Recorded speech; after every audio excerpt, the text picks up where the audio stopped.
Terima kasih teman-teman, terima kasih KTM Surabaya udah memimpin kita dalam pujian dan penyembahan pada hari ini.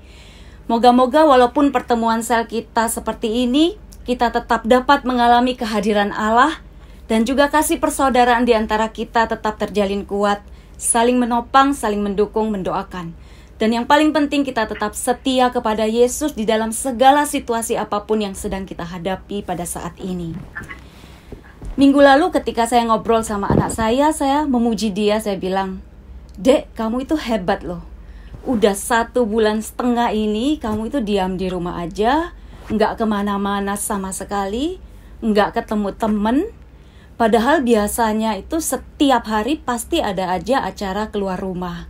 Entah urusan kerjaan ataupun kuliah atau sama teman-teman." Lalu dia bilang, "Mah, aku takut mati."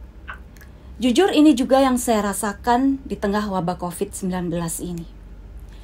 2 bulan yang lalu suami saya sempat ketemu dengan temannya di Jakarta untuk bicarakan masalah kerjaan dan hal-hal yang mereka akan lakukan ke depannya. Minggu lalu kami dengar istrinya meninggal karena wabah ini. Pada saat itu suaminya ada di ruang isolasi, jadi dia nggak tahu kabar terakhir dari istrinya. 3 hari di ruang isolasi, suaminya juga meninggal karena wabah ini.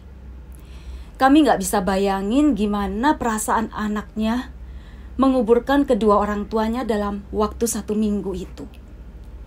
Kami benar-benar syok dan sedih banget, dan kami tersentak sadar bahwa ternyata antara kematian dan kehidupan itu begitu berdampingan, berdekatan sekali.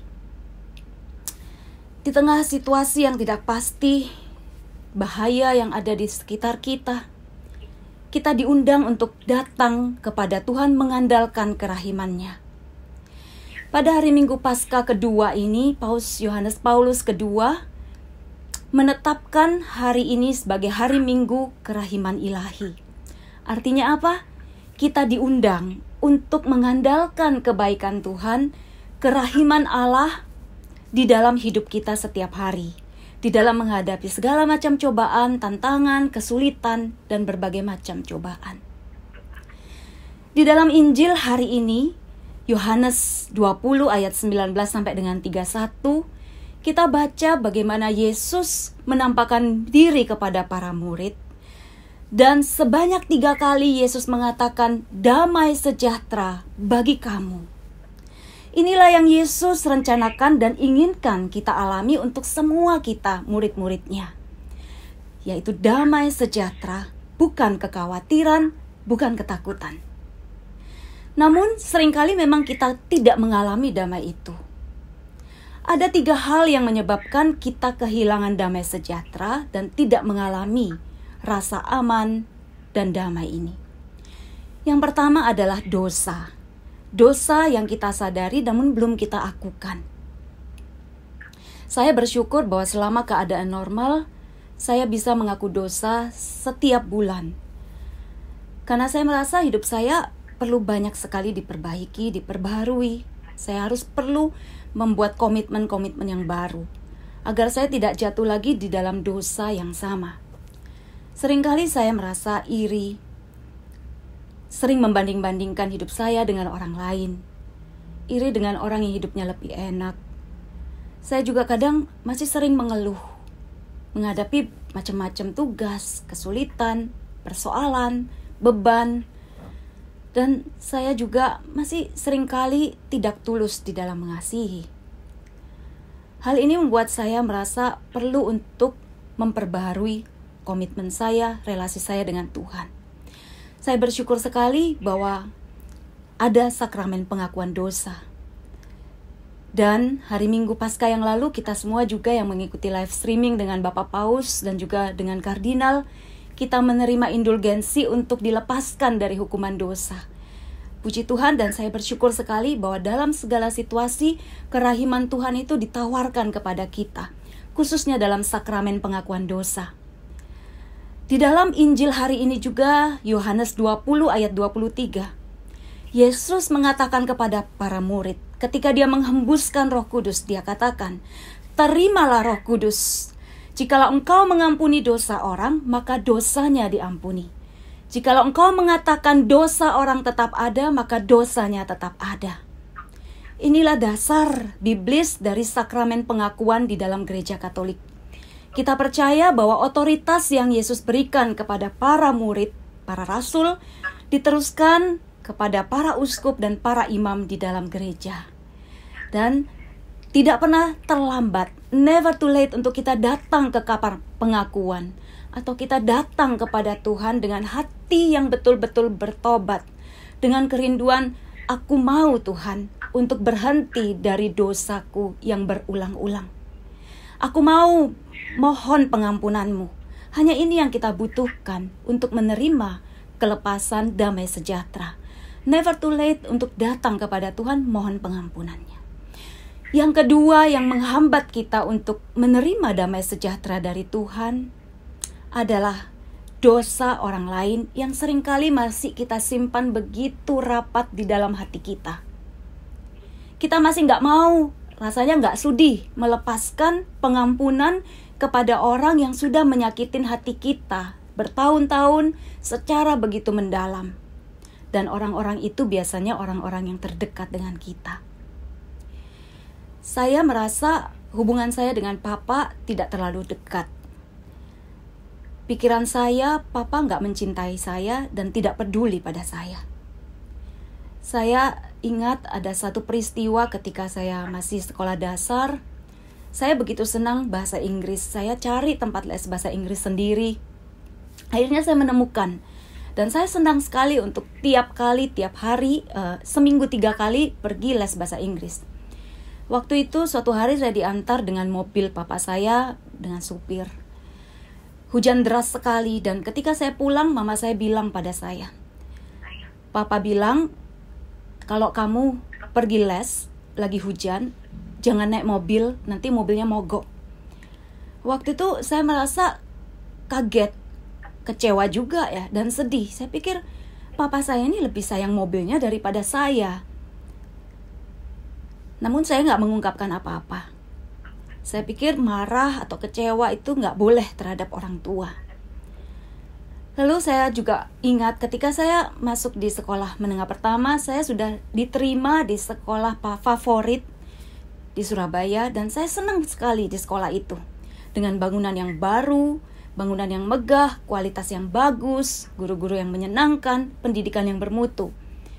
Dan saya ingat waktu itu sudah 2 minggu saya sekolah di situ, saya diangkat jadi ketua kelas. Dan saya ingat juga sudah ada ulangan 1 kali, yaitu ulangan agama, dan saya dapat 100.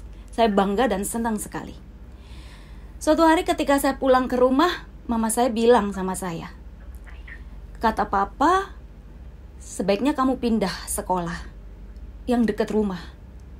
Memang sekolah yang saya suka itu jaraknya 13 km dari rumah kami. Lalu saya kaget, ada sekolah apa dekat sini gitu. Saya nggak pernah dengar. Lalu mama mengantar saya ke sekolah itu. Alangkah kaget saya melihat kondisi sekolahnya begitu jelek, bangunannya reot, ya kumuh. Kemudian akhirnya dengan terpaksa saya mengikuti kehendak papa mama pindah di sekolah itu.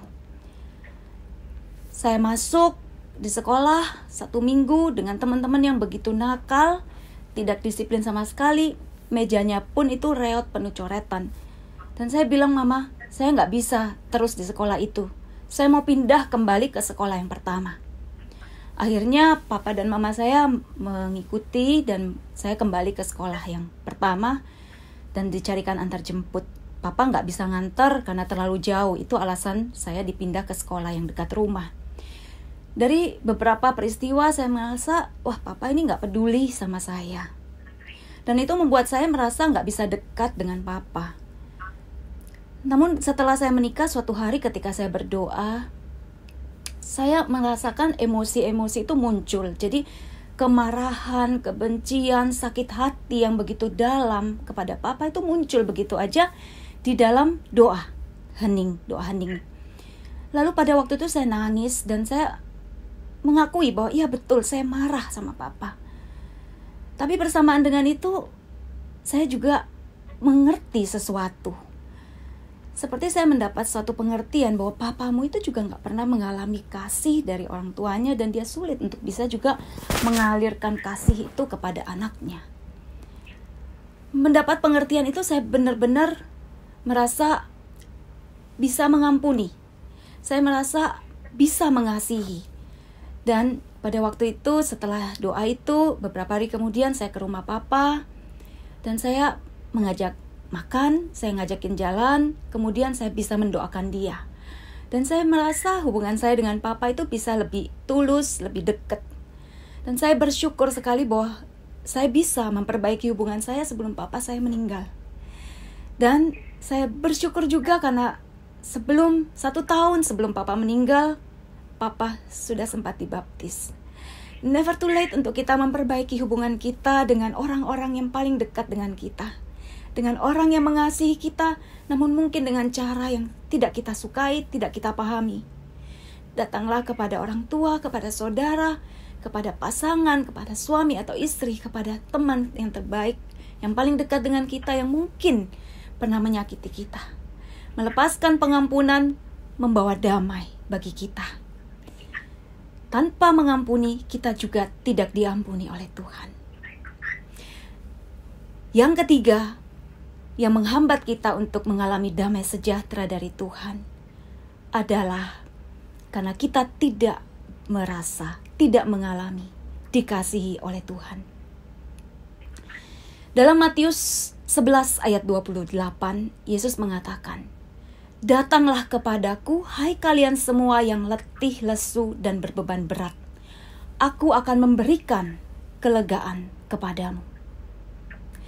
Di dalam beberapa buku tafsiran, berbeban berat itu bisa diartikan sebagai hukum Taurat yang ditambahkan dengan banyak ketentuan-ketentuan lain dari orang Farisi.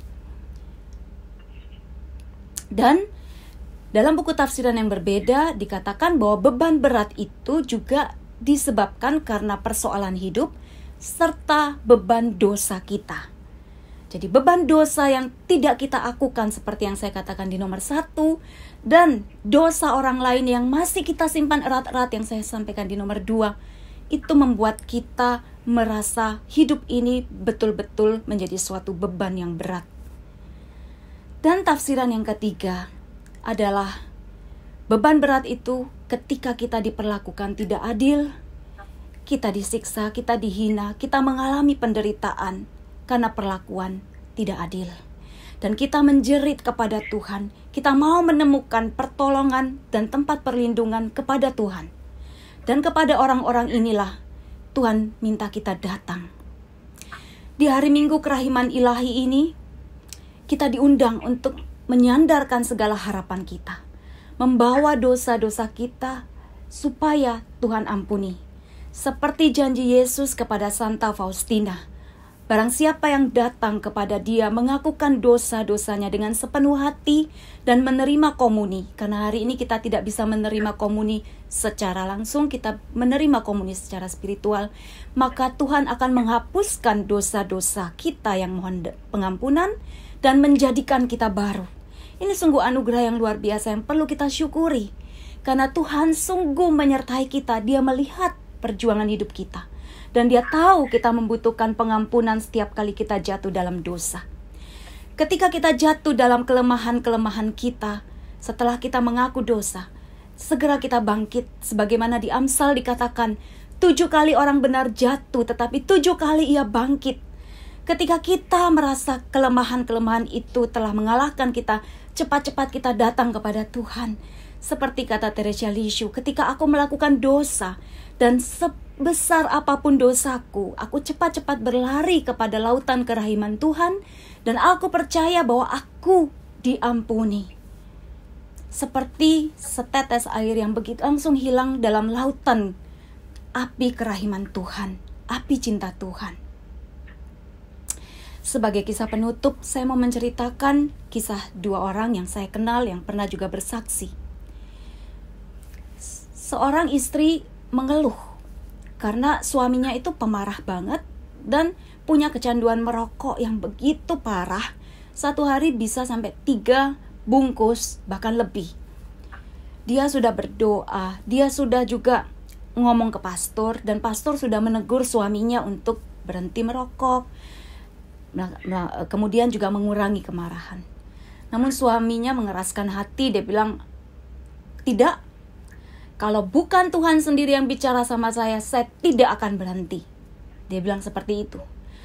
Dan istrinya tetap berdoa untuk suaminya, tidak putus asa.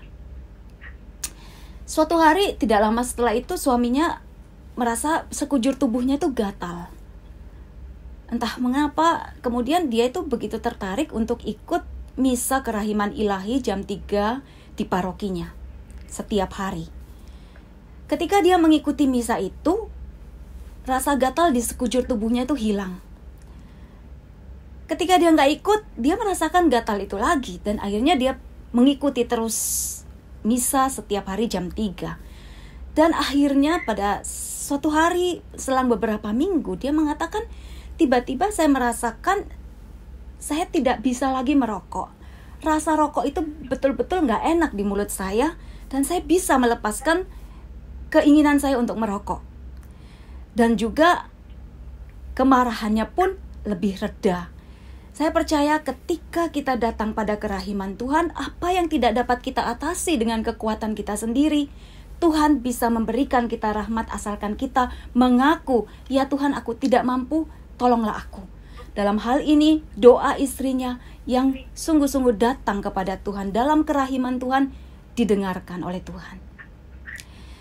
Sebagai penutup, saya mau mengisahkan atas izin teman saya menyampaikan juga sharing dia. Dia mengatakan bahwa selama bertahun-tahun dia hidup di dalam penderitaan karena suaminya kecanduan narkoba dan juga melakukan banyak kekerasan terhadap dirinya. Dia dipukul, dihina dengan perkataan kasar, dan tidak ada orang yang peduli. Kepada siapa dia bisa mengadu? Tidak kepada orang tuanya karena dia juga jauh, dan tidak juga kepada orang lain. Tapi dia hanya dapat mengadu kepada Tuhan.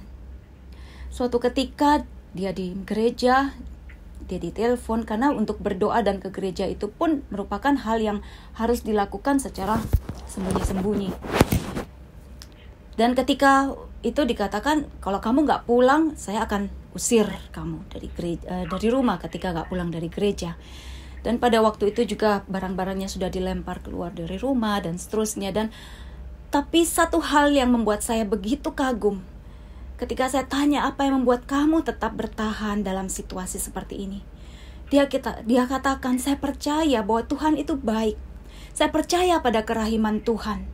Dan saya berdoa untuk suami saya agar kerahiman Tuhan menyembuhkan dia dan melepaskan dia dari kecanduan narkoba dan segala kuasa kegelapan. Saya kagum luar biasa. Dan dia masih berjuang, tetapi tidak pernah kehilangan harapan, karena dia percaya bahwa ada Yesus yang menopang dia. Yesus yang memberikan kerahimannya untuk setiap kali dia lemah, setiap kali dia lelah karena beban-beban hidup, dia datang kepada Yesus. Dan di situ dia mendapatkan kelegaan. Saudara-saudariku, kita semua masih ada waktu. Tidak pernah terlambat, never too late untuk kita memperbaiki hubungan kita dengan Tuhan lewat sakramen pengakuan dosa, lewat pertobatan yang sungguh-sungguh bisa kita lakukan di rumah pada saat ini juga, pada hari-hari ini. Dan kita percaya bahwa Tuhan kita yang Maha Rahim menyediakan pengampunan. Dan yang kedua, coba kita pikirkan kepada siapa saya perlu melepaskan pengampunan agar damai sejahtera itu juga tinggal dalam hati kita dan kita diampuni. Serta yang terakhir, ketika kita sudah mengalami kelimpahan rahmat Tuhan, belas kasih Tuhan, kerahimannya, apa yang dapat kita lakukan kepada orang lain? Mendoakan orang di sekitar kita, memberikan telinga untuk mendengarkan keluh kesah mereka, menjadi sahabat buat mereka, adalah satu perbuatan atau beberapa perbuatan lain yang kita bisa pikirkan untuk kita bisa menjadi saluran kerahiman Tuhan. Inilah panggilan kita semua, yaitu untuk menyalurkan kebaikan Tuhan, kasih Tuhan, dan menjadi saksinya dimanapun kita berada, kemanapun kita pergi, kemanapun kita diutus. Karena Tuhan menyertai kita, dan di situ Dia akan melimpahkan buah-buah kehidupan, rahmat di dalam kehidupan kita. Baik, mari saat ini kita mau menutup renungan kita dengan berdoa. Demi nama Bapa dan Putra dan Roh Kudus. Amin. Allah Bapa, Putra dan Roh Kudus, kami datang kepadamu membawa hati kami yang masih dibebani oleh banyak dosa. Tuhan, kami tahu bahwa dosa ini telah menghalangi kami untuk menerima damai sejahtera-Mu. Kami mau Tuhan bersimpuh di bawah kaki-Mu saat ini. Kami mau tersungkur di kaki-Mu ya Yesus. Kami mohon belas kasih dan pengampunan-Mu atas semua dosa-dosa kami. Dan saat ini kami juga mau bertobat, kami mau berhenti dari setiap dosa yang belum dapat kami putus dan belum mau kami akhiri. Biarlah Tuhan saat ini Kau curahkan rahmat-Mu bagi kami semua, untuk kami berani mengambil langkah. Aku mau hidup baru, aku mau meninggalkan dosaku, dan menerima pengampunan serta kerahiman dan damai sejahtera daripada-Mu.